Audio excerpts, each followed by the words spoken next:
Hey guys, this is Darth Calhoun coming at you with another rambly video that I'm shooting while on military orders again. So, election days are only a few days away, and I've been really thinking about it. It's been on my mind for a while because I'm just reminding myself that this is going to be another year where where everybody is going to go off about how you need to vote, how politics actually matters, how this bourgeois democratic system actually matters, and that it is your civic responsibility to vote. I I of course take a lot of issue to that because fundamentally democracy is it's a quite decadent and evil system. And it is only the system of government of the third estate of the bourgeoisie. And you can see this all the uh, in all the ads that you see across the United States right now, like between both the Republicans and Democrats, like the Republican Party, they are a status quo. We don't want any change. We are going to gatekeep the true right from actually coming out into politics. And we're going to be the quote unquote sensible crowd. And ultimately, they're not out for power. They are just out to essentially halt the ship, keep it where it's at, and don't actually want to achieve anything. And they are very abusive to their voter base because their voter base is very much not like that at all.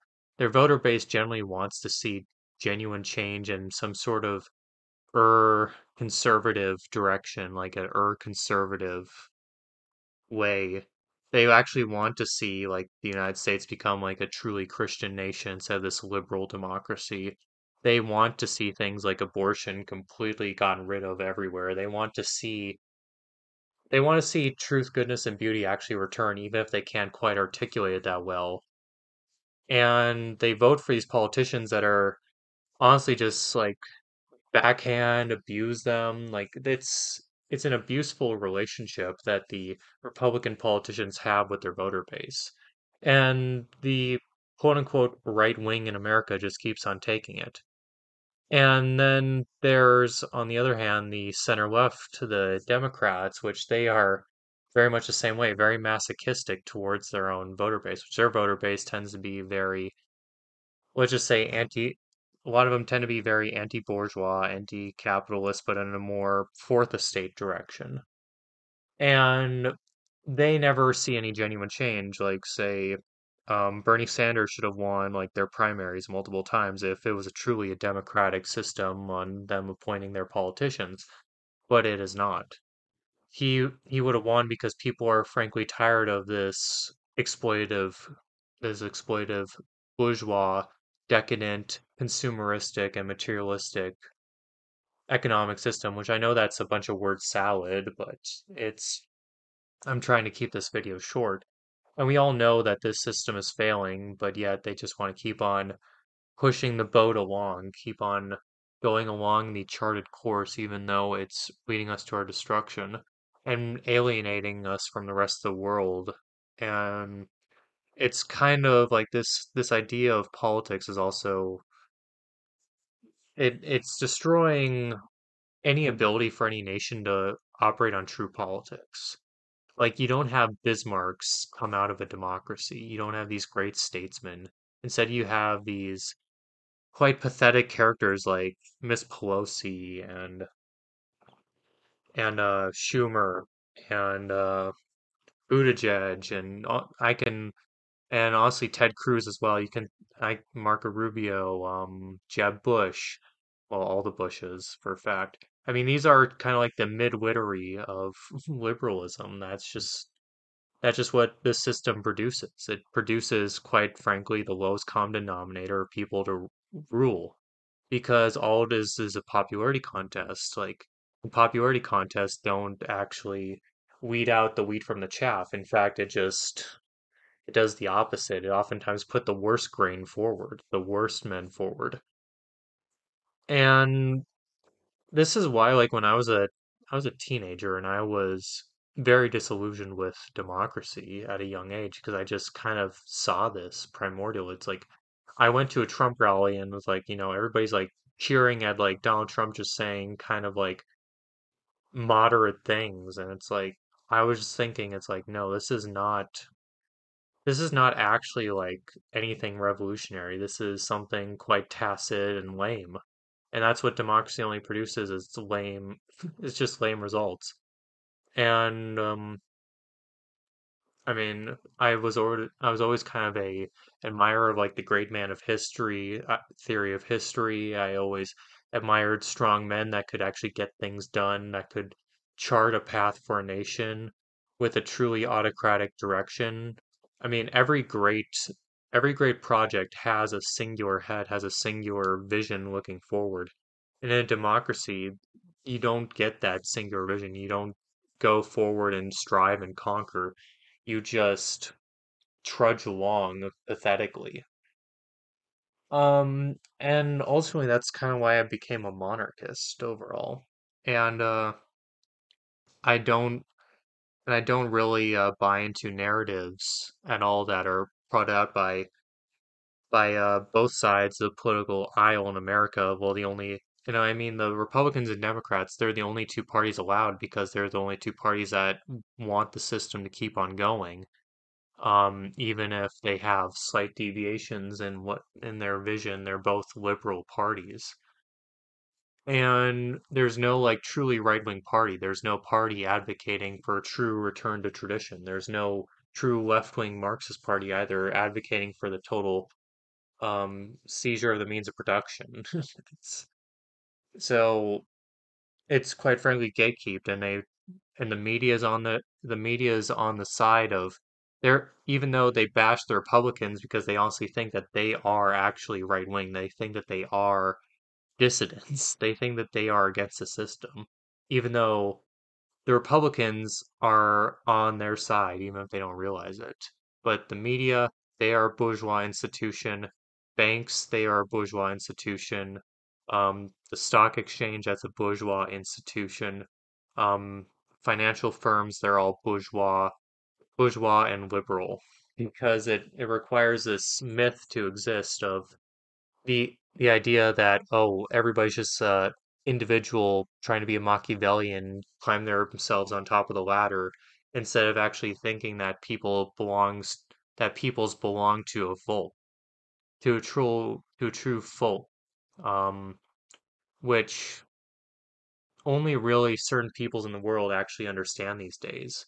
Most Americans don't understand a folk. They wrap themselves in these quite frankly, retarded ideas that a piece of paper is what binds America. It's like a piece of paper is a piece of paper. And I'm referring to the Constitution here. The Constitution is just a piece of paper.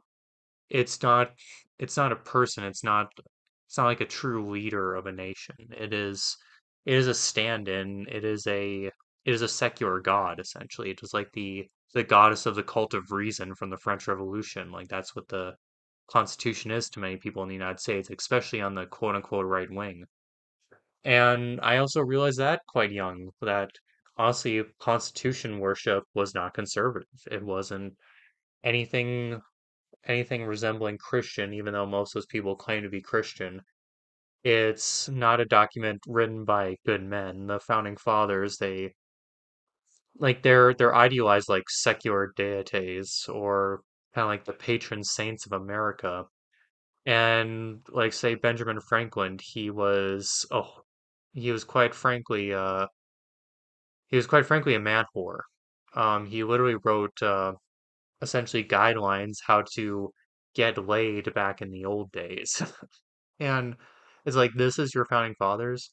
And then like Thomas Jefferson where he's ad he advocates strongly for America to go on the side of the French revolutionaries, and he actually assisted in the writing of the French Revolutionary Constitution and kind of guiding along the French revolutionaries in their process. I mean, he totally idolized them. So it's like, and we all know what the French Revolution spelled out for Western civilization. It was completely destructive, which you'll see many Americans try to say, oh, The French Revolution was evil, but the American Revolution was not evil.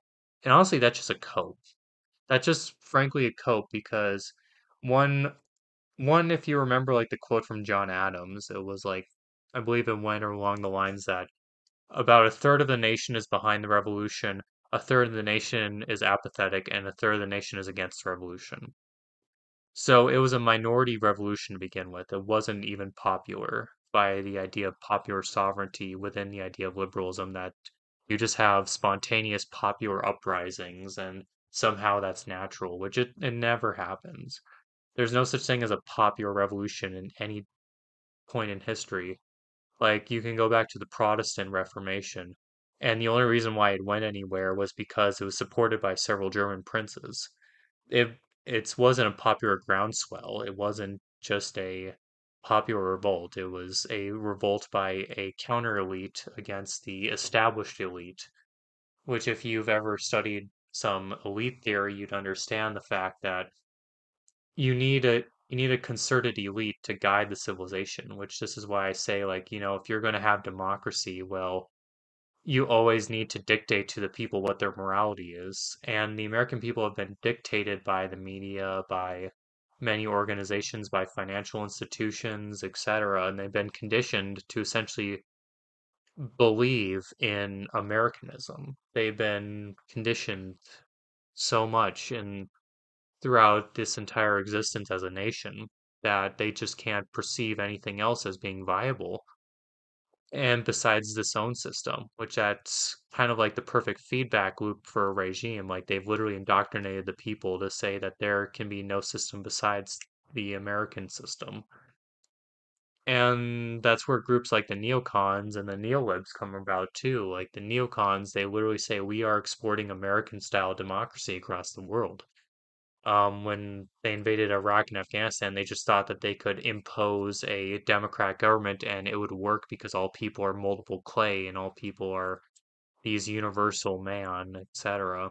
And it just didn't turn out to be true. It's like in Iraq, it's like they used the democracy essentially to wage their wage a war on the political stage between the ethnic groups and between the sectarian groups. It was literally the Shiites, they took over as soon as you opened a democracy, and then they started genociding the Sunnis. And then the Kurds had to fight to remain autonomous from the central government because it was all run by Shiite Arabs that hated the Kurds. And at the same time, it was like, the Shiites, they're also Eh, you can't even say it's manipulation by Iran because Iran is a Shiite power. They're naturally going to be aligned with their own people. It's like that's also another thing is like, you can't just assume manipulation from foreign powers when it's just natural that they are drawn to their own kin. And like in the case of the Shiites in Iraq, it's sectarian kin, not necessarily ethnic kin. But I digress. And then in Afghanistan, why did that fail? Why were people so astounded that our regime that we propped it up for years only lasted 7 days as soon as there was no US backing? Well, that's because, well, the president of Afghanistan, as we called him, was just known as the mayor of Kabul because his power did not extend beyond the city of Kabul, and he wasn't even popular in Kabul either. It's the Afghan Republic was a failed puppet regime. Like that's what it was, just a puppet regime of the United States, and it collapsed in on itself as soon as it stopped receiving support from its its master nation. And so just to wrap up, I know I'm kind of rambling and I know you're probably clicked off this video by now, but I I'm just going to tell people like, you are forced to effectively participate in the system. You're pressured by your family to do it. You're pressured by the media. You're pressured by everything to do it, and it's hard to resist. I mean, I just treat democracy as a joke because it is a joke. And I don't care what any true believers in democracy try to say that democracy is actually a good system. It's not. So, like when I go to the ballot this year, I'm going to literally just write in European princes. on every seat that only has one person running for it because I mean, quite frankly, that's quite a North Korean system there. Oh, only one guy running for this one seat in this one place. Oh, only one person running for that seat. That's what you see a lot here in the United States too. It's hilarious. And they tend to be also the worst people. Like democracy, as I said at the beginning, does not select for the best, it selects for the worst. So I'm just gonna write in European princes probably, and I'm gonna take a photo of my ballot because I don't care about it. I don't care if people see who the hell I voted for because quite frankly, it doesn't matter. As Joseph Stalin said, um, it's not the person who votes that matters, it's the person who counts the votes that matters, which I know I'm probably getting that wrong a little bit, like, but I'm paraphrasing it. And I just think that we all just kind of need to accept that the system is against us and accept that the system will never conform to our will, even if we try to push for democratic reform, because it will always just be against us. And honestly, like the most powerful thing you can do is just detach from the system.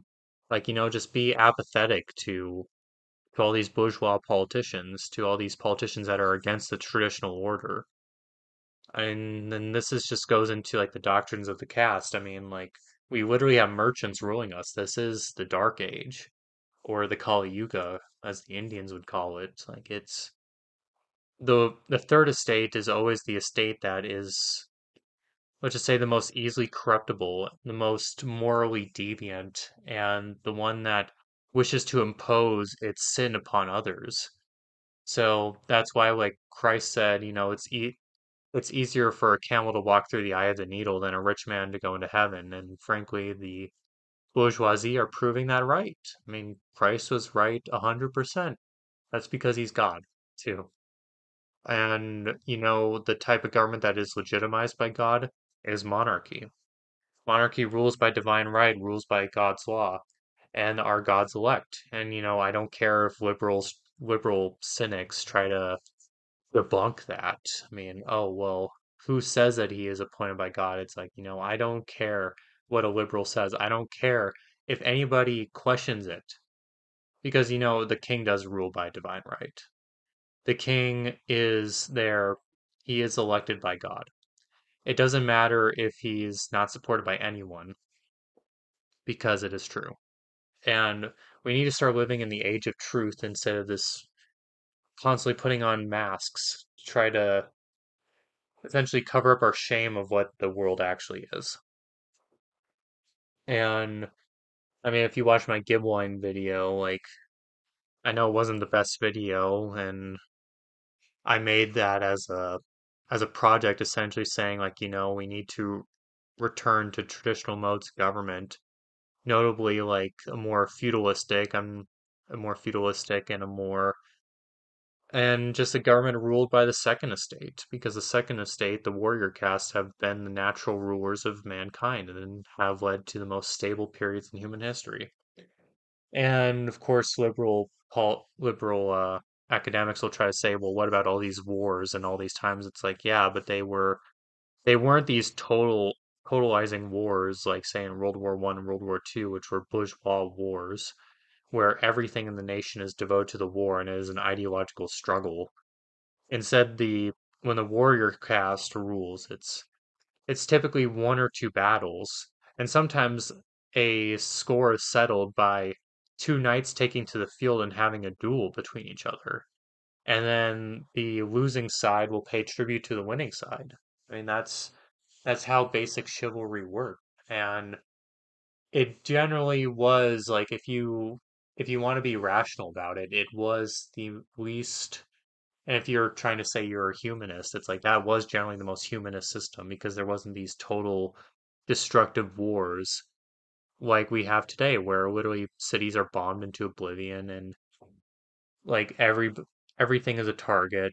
It's when I don't view like World War II as like a legitimate war, especially the ways that it was waged, because it was very unhonorable. Like, what honor is there in bombing a city from 10,000 feet and killing hundreds of thousands of people, while then only a few hundred bomber crews die?